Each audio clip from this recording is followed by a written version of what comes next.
तो देखिएगा, रेडियो सवर के अंदर जो एग्ज़ाम होने वाला है, उससे संबंधित अभी-अभी इंस्टेंटली नोटिफ़िकेशन आया है। तो इस वीडियो को ज़रूर लाइक कर दीजिएगा और अपने सभी दोस्तों तक इस वीडियो को पहुँचा दीजिएगा। इस पूरी वीडियो में क्या चीज़ें जो है नई आपको देखने को मिलेंगी, एग्ज़ाम कैसा पैटर्न रहेगा और क्या कुछ मतलब टेंडर प्रक्रिया में क्या-क्या बात कब तक लास्ट डेट के बारे में कहा गया है। इसका मतलब ये आप मान के चलिएगा कि जुलाई में आपका पेपर हो जाएगा। श्योर आप ये जुलाई को जो है टारगेट करके अपनी तैयारी करिए अपने एग्ज़ाम की। पूरी डिटेल इस वीडियो में मैं आपको बताता हूँ। आप यहाँ पर देख पा रहे होंगे 11 मई यानी अभी-अभी ये नोटिफ़िकेशन आया है।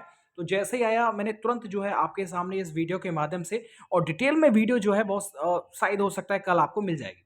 यहाँ पर आप देख पा रहे होंगे, यहाँ पर लिखा हुआ है कि देखिए वर्कशॉप के लिए 120 पद और असिस्टेंट ऑपरेटर के लिए 1374 और हेड ऑपरेटर के लिए 936 पदों के बारे में ये एक्चुअल में टेंडर मांगा जा रहा है कि कोई कंपनी जो है वो सिलेक्ट की जाएगी जो टेंडर के लिए आवेदन करेंगी और उसके बाद वो कंपनी जो सिलेक्ट होगी वो आपका पेपर करवाएगी। अब पेपर में क्या कुछ नया चेंज यहाँ पर देखने को मिलेगा। पहले तो आप थोड़ा सा ध्यान से, अगर आप इंटरेस्टेड हैं तो पूरी बात को ध्यान से आप सुनिएगा।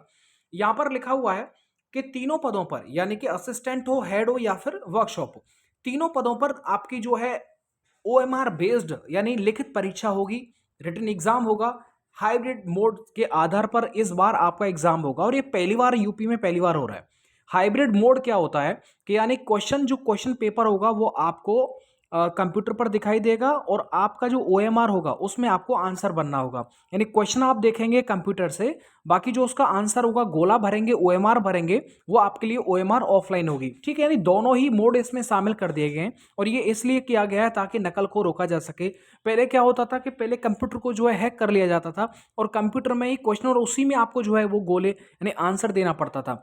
लेकिन इस बार क्या होगा, अगर कोई कंप्यूटर को हैक भी कर लेगा लेकिन उससे कोई फायदा नहीं होगा क्योंकि ओएमआर शीट पर आपको आंसर आंसर जो है वो गोला करना है। तो दोनों ही मोड अलग अलग कर दिए, यानी हाइब्रिड मोड में क्वेश्चन पेपर आपको कंप्यूटर पर देखेगा और आंसर आप ओएमआर शीट में भरेंगे। Is that clear? कोई डाउट आपका नहीं रहना चाहिए। तो आप ऐसे समझिएगा एक पल को ये ऑनलाइन ऑनलाइन तरीके से ही जो है एग्जाम हो रहा है। ठीक है, इसके बाद में यहाँ पर सारी चीजें लिखी गई हैं। संपन्न कराई जाएगी जिसकी प्रक्रिया RFQ में वर्णित की गई है। उक्त भर्ती प्रक्रिया को आगे देखिएगा। उक्त भर्ती प्रक्रिया को ये जो टेंडर के माध्यम से जो सक्षम कार्यदायी संस्थाएं हैं उनके लिए ये बोला गया है कि आप जो है 17/5/2023 तक यहाँ पर जो एक मीटिंग की जाएगी भर्ती बोर्ड में और वहाँ पर अगर कोई किसी भी कंपनी को डाउट बनता है तो वो सारे सवाल जो है 17 तारीख तक आप कंफर्म कर लीजिएगा। अब टेंडर जो है वो कब तक आपको लास्ट डेट दिया गया है। तो यहाँ पर आप एक चीज़ देख रहे होंगे कि टेंडर प्रक्रिया के बारे में बोल रखा है कि कोई भी कंपनी जो इंटरेस्टेड है एग्जाम कराने में वो 31/5 यानी 31 मई लास्ट डेट है उस कंपनी के लिए। और क्योंकि ऐसा टेंडर प्रक्रिया पहले भी आ चुका है, लेकिन ये आप पॉसिबिलिटी मान के चलिएगा क्योंकि नेक्स्ट ईयर जो है वो जो है इलेक्शन होने वाला है और साथ ही में इस फॉर्म भरे काफ़ी समय हो चुका है। तो इसमें आने वाला जो अपकमिंग एग्जाम होगा कांस्टेबल हेड या फिर असिस्टेंट के तौर पर, तो ये रेडियो विभाग में होने वाला है जो कि एक शानदार नौकरी है। इसी के साथ ही में कुछ चीज़ें और हैं जो मैं आपको आपके सामने जो है चीज़ों को रखना चाह रहा हूँ। यहाँ पर आप देखिएगा, यहाँ पर ये डाटा दिया गया था कि कितने पद, यानी देखिएगा वर्कशॉप हैंड में 120, असिस्टेंट ऑपरेटर 1374, हेड ऑपरेटर 936। इसमें जो फॉर्म आए थे वो वर्कशॉप में देखिएगा 73,000 आए थे, असिस्टेंट में 3 लाख लगभग 90,000 के आसपास और हेड ऑपरेटर में 76,000, यानी ओवरऑल मैं कह सकता हूं कि 5,40,000 के आसपास ये फॉर्म जो है वो आए थे। इतने विद्यार्थियों ने फॉर्म भरा था। लेकिन इस बार जो है इतने विद्यार्थी एग्जाम कभी नहीं देते हैं। आपने देखा कांस्टेबल में लगभग 20 से 25 लाख फॉर्म आते हैं, क्या 20 से 25 लाख पेपर देते हैं? ऐसा नहीं होता है। वो मात्र जो है 14 से 15 लाख। तो यहाँ पर मैं मान सकता हूँ कि 2 से 3 लाख जो है बच्चे जो इस एग्जाम में बैठेंगे। और सीरियस देखिएगा, इस एग्जाम की एक खास बात रहने वाली है कि इस एग्जाम में कांस्टेबल से हट करके आपको चीज़ें देखने को मिलेंगी। जैसे कि मैंने आपको बताया साइंस और जीके का जो पोर्शन है वो एकदम आधा आधा है, यानी साइंस में भी आपको मतलब आधे 25% देखने को मिलेंगे, जीके में ओवरऑल पूरी जीके आएगी। तो दमदार तरीके से तैयारी करिएगा, हिंदी मैथ रीजनिंग हो वो सब चीज़ें देख करके आप जाइएगा। बाकी जो भी चीज़ें हैं वो मैं आपको आगे और इन्फॉर्म करता हूँ जो महत्वपूर्ण है। अब आप देख पा रहे होंगे यहाँ पर स्पेशल जो है हाइब्रिड मोड के बारे में आपको बता रखा है, यानी question paper will be displayed on the screen of computer, यानी कंप्यूटर की स्क्रीन पर क्वेश्चन पेपर जो है वो आपको दिखाया जाएगा। Candidate has to mark his answer in OMR sheet और कैंडिडेट विद्यार्थी को क्या करना पड़ेगा, ओएमआर शीट में उसका आंसर भरना पड़ेगा। ठीक है, तो ये चीजें क्लियर यहां पर हो जाती हैं। बाकी जो चीजें हैं वो आपके मतलब की नहीं है। कुछ चीजें और देख लीजिएगा जो यहां पर बता रखा है, यानी प्रैक्टिस के लिए यहां पर बोल रखा है, the various stage is currently recruitment process of set post broadly are as follows. Database of the candidate will be provided by the board. Board के द्वारा आपका डाटा जो है वो कंपनी को प्रोवाइड किया जाएगा। Question bank creation of around 5000 objective type questions as per the syllabus separately for all the 3 post. तीनों जो पोस्ट हैं इन सबके लिए जो आपको देखने को मिलेगा 5000 ऑब्जेक्टिव टाइप के क्वेश्चंस आपको देखने को मिलेंगे, ताकि आप प्रैक्टिस कर सकें किस तरीके से हाइब्रिड बोर्ड पर आप जो है वो पेपर दे पाएंगे। तो ये प्रैक्टिस करने के लिए 5000 ऑब्जेक्टिव टाइप के क्वेश्चन जो है वो प्रोवाइड किए जाएंगे ऑफिशियल वेबसाइट पर। आगे बोल रखा है हाइब्रिड मोड एग्जामिनेशन, मतलब biometric verification is compulsory in all the stage of examination. यानी कि वही बायोमेट्रिक होगा हर स्टेज पर, जैसा आपने पहले देखा था। Document verification and physical standard test भी सेम कांस्टेबल की तरह होगा। All candidates biometric verification during physical efficiency test at the time of joining the service. यानी वही जब आप ज्वाइन करते हैं तो उस टाइम पर भी जो है आपका बायोमेट्रिक चेक किया जाएगा। कहीं ऐसा तो नहीं कि फर्जीवाड़ा बीच में हो गया हो। Preparation of final select list, यानी जो आपका फाइनल मेरिट लिस्ट आता है उसके बाद भी आप देख पाएंगे बायोमेट्रिक यहाँ पर लिया जाएगा। तो ओवरऑल काफी एकदम समझ लो खुशी की बात यहाँ पर देखने को मिल रही है। और मैं कहना चाहूंगा कि जो भी विद्यार्थी जो भी कैंडिडेट्स इंटरेस्टेड हैं इस वैकेंसी को भाई हाथ से मत जाने देना, क्योंकि आप सबको पता होगा क्योंकि बहुत दिनों के बाद में ये वैकेंसी इसका जो एग्जाम होने वाला है। और आप ये पॉजिटिव मान करके आप देखिएगा, अगर आप ऐसे ही डेलिबरेटली बोल के चलेंगे कि साहब देखिए पहले भी कई बार ऐसा हो चुका है, पता नहीं आएगा नहीं आएगा। अब मान लीजिए वही वाली बात है ना, जैसे भेड़िया वाली बात होती है, यानी एक जो था है ना, एक फार्मर था खेत में जा करके कि साहब भेड़िया आ गया, हल्ला मचाता था। जब वास्तव में आ गया तो उस टाइम पर उसको बचाने के लिए कोई नहीं गया। मतलब सेम बात वाली बात है। अगर ये एग्जाम जो है आफ्टर 2 मंथ्स यानी आफ्टर 1.5 मंथ्स, 1 या 1.5 महीने के बाद में कंडक्ट होता है, तो सच में आप बहुत कुछ नहीं कर पाएंगे।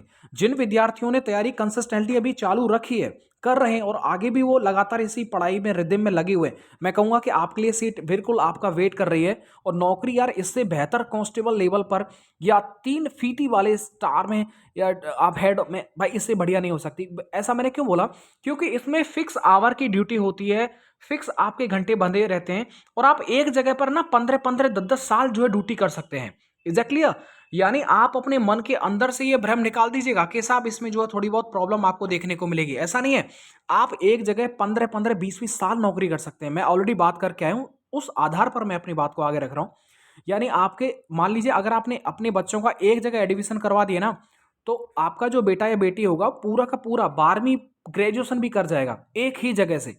तो बहुत अच्छी चीज है। और दूसरी बात, आप अपने जिले में ना कर रह करके बगल वाले जिले में, जैसे फायरमैन में होता है ना कि आप अपने जिले में नौकरी नहीं कर सकते लेकिन बगल वाले में कर सकते हैं। मतलब अगर आप आगरा के हैं तो आप मथुरा में ड्यूटी कर सकते हैं, एग्जैक्टली। अगर आप सहारनपुर के हैं तो बगल में शामली में ड्यूटी कर सकते हैं। तो ये सारी चीजें जो है वो फायदा यहाँ पर देखने को मिलेगा। और कोई वर्डन की जो है नौकरी ऐसा नहीं है कि बहुत ज्यादा वर्डन हो, बहुत ज्यादा प्रेशर रहता हो, ऐसा भी नहीं है। हेड साहब जो होते हैं, हेड ऑपरेटर जो होते हैं, डबल स्टार होते हैं, मतलब दरोगा वाली पोजीशन, दरोगा वाला ग्रेड पे लेते हैं। तो ऐसे में आप देख सकते हैं उनका ऑब्जर्वर का काम रहता है। ठीक है, आपकी छुट्टी सैंक्शन करना, काम क्या आता है वो सब उनके माध्यम से ही जो आपको दिया जाता है। जब आप असिस्टेंट ऑपरेटर में वर्क प्रोफाइल में देखेंगे तो काफी अच्छा लगेगा। जिस कमरे में आप बैठ करके जो असिस्टेंट ऑपरेटर की यानी कि आप कम्युनिकेशन को हैंडल कर रहे हैं, मतलब वहां पर एसी मिलेगा, पंखा मिलेगा और बगल में सोफा और कुर्सी मिलेगी। मतलब आपको एकदम कॉल सेंटर वाली फीलिंग आएगी। घंटे की सरकारी नौकरी है, कोई फुल दबाव नहीं रहता है। ये चीजें मैं खुद जाकर कर देख करके आया हूं। अगर और मेरा मन है कि मैं कल जो है जाऊं और एक बार और दोबारा से कुछ चीज़ों को लेकर के बातचीत करूं। आप चाहते हैं कि आपके मन में कोई भी सवाल हो वर्क प्रोफाइल को लेकर के, तो मैं डायरेक्टली जा सकता हूं, बातचीत कर सकता हूं। और वैसे भी हमसे रोजाना जो है जेल पर रेडियोग्राम आते रहते हैं, रेडियो विभाग से रेडियोग्राम आते हैं जेल पर। तो ऐसे में हम उनसे कॉन्टेक्ट करते रहते हैं, बातचीत करते रहते हैं। तो इसके बारे में डिटेल में जानकारी और मैं दे दूंगा आपको कल या परसों की वीडियो में। तो मेरे दोस्त, मैं सिर्फ एक ही कहना चाहूंगा, ये बहुत खुशी का पल है और इसे आप ऐसे ही ना जाने दें कि भाई पहले भी इस तरह के टेंडर की प्रक्रिया कई बार आ चुकी है, तो पता नहीं इस बार क्या होगा। लेकिन मैं कहूँगा क्या पता ये लास्ट हो, बताइएगा। 1% आप सोच के चलिए, ये लास्ट है, फाइनल है, मतलब जो है अब कंपनी इसको टेंडर को ले लेगी। अब बताइए उसके बाद में क्या आप 1.5 या 2 महीने बहुत कुछ कर जाएंगे, बताइए।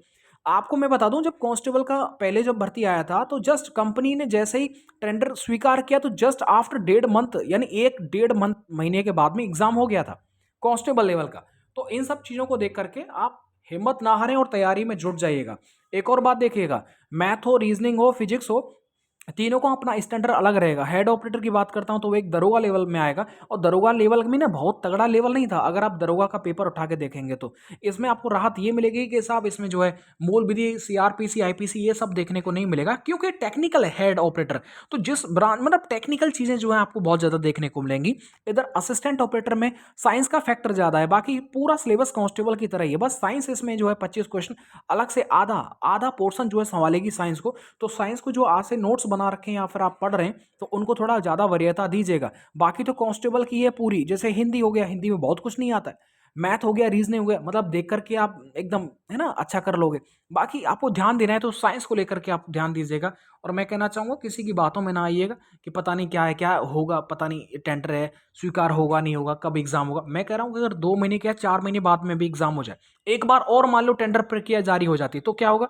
आप नौकरी चाहिए ना भैया, और बहुत शानदार नौकरी है, कोई बर्डन नहीं यार। वर्कशॉप हैंड वाला तो मैंने देखा है, मौज की जिंदगी है। मतलब अगर मैं बात करता हूँ तीनों में कंपैरिजन में, तो मौज की जिंदगी भाई वर्कशॉप हैंड की है। बहुत कुछ काम नहीं है, मौज मस्ती के साथ में आप आराम से रहेंगे। जो रेडियोग्राम आते हैं वो भी वहीं से आते हैं।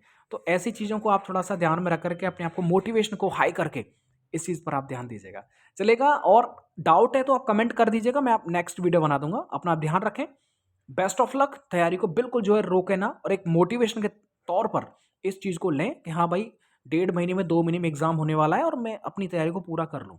Thank you.